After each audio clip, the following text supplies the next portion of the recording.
इसको कौन रोकेगा? अखंड भारत के सिवा कोई चारा नहीं है सर। सब लोग जितने बाहर हैं इनको आना ही पड़ेगा। क्यों ना अखंड भारत का निर्माण किया जाए, बन जाएगा।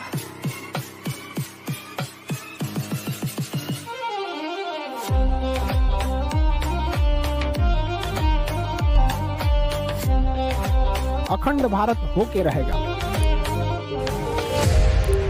অতীতের মোটামুটি 500 বছর অপেক্ষার পর 2019 সালে সনাতন ধর্মের জয় হয় এবং 22শে জানুয়ারি 2024 সালে 70 একর জায়গা জুড়ে তৈরি করা হলো রাম মন্দির।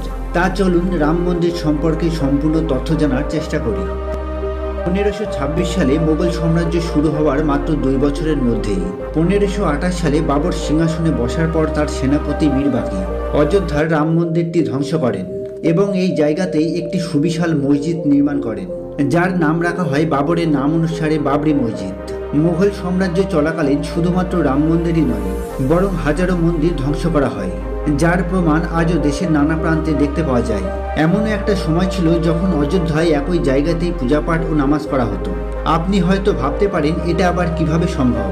তা চলুন এর ইতিহাস সম্পর্কে একটু জানার চেষ্টা করি।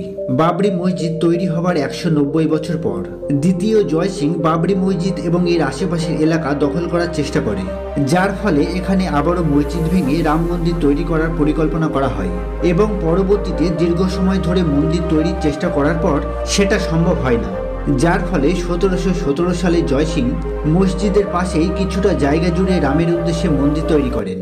আর এইভাবেই একই জায়গাতেই হিন্দু ও মুসলিম একই সঙ্গে পূজাপাঠ ও নামাজ পড়তে শুরু করে।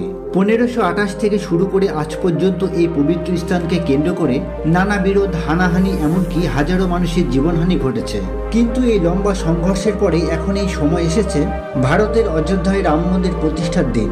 70 একর জায়গা জুড়ে এক সুবিশাল ভাস্কর্য স্থাপন, এ যেন সত্যিই এক গর্বের বিষয়। মাটি থেকে প্রায় 380 ফিট উঁচু এবং মন্দিরটি চূড়ার উচ্চতা তৈরি করা হয়েছে 161 ফিট। এ যেন এক রেকর্ড সৃষ্টিকারী ইমারত।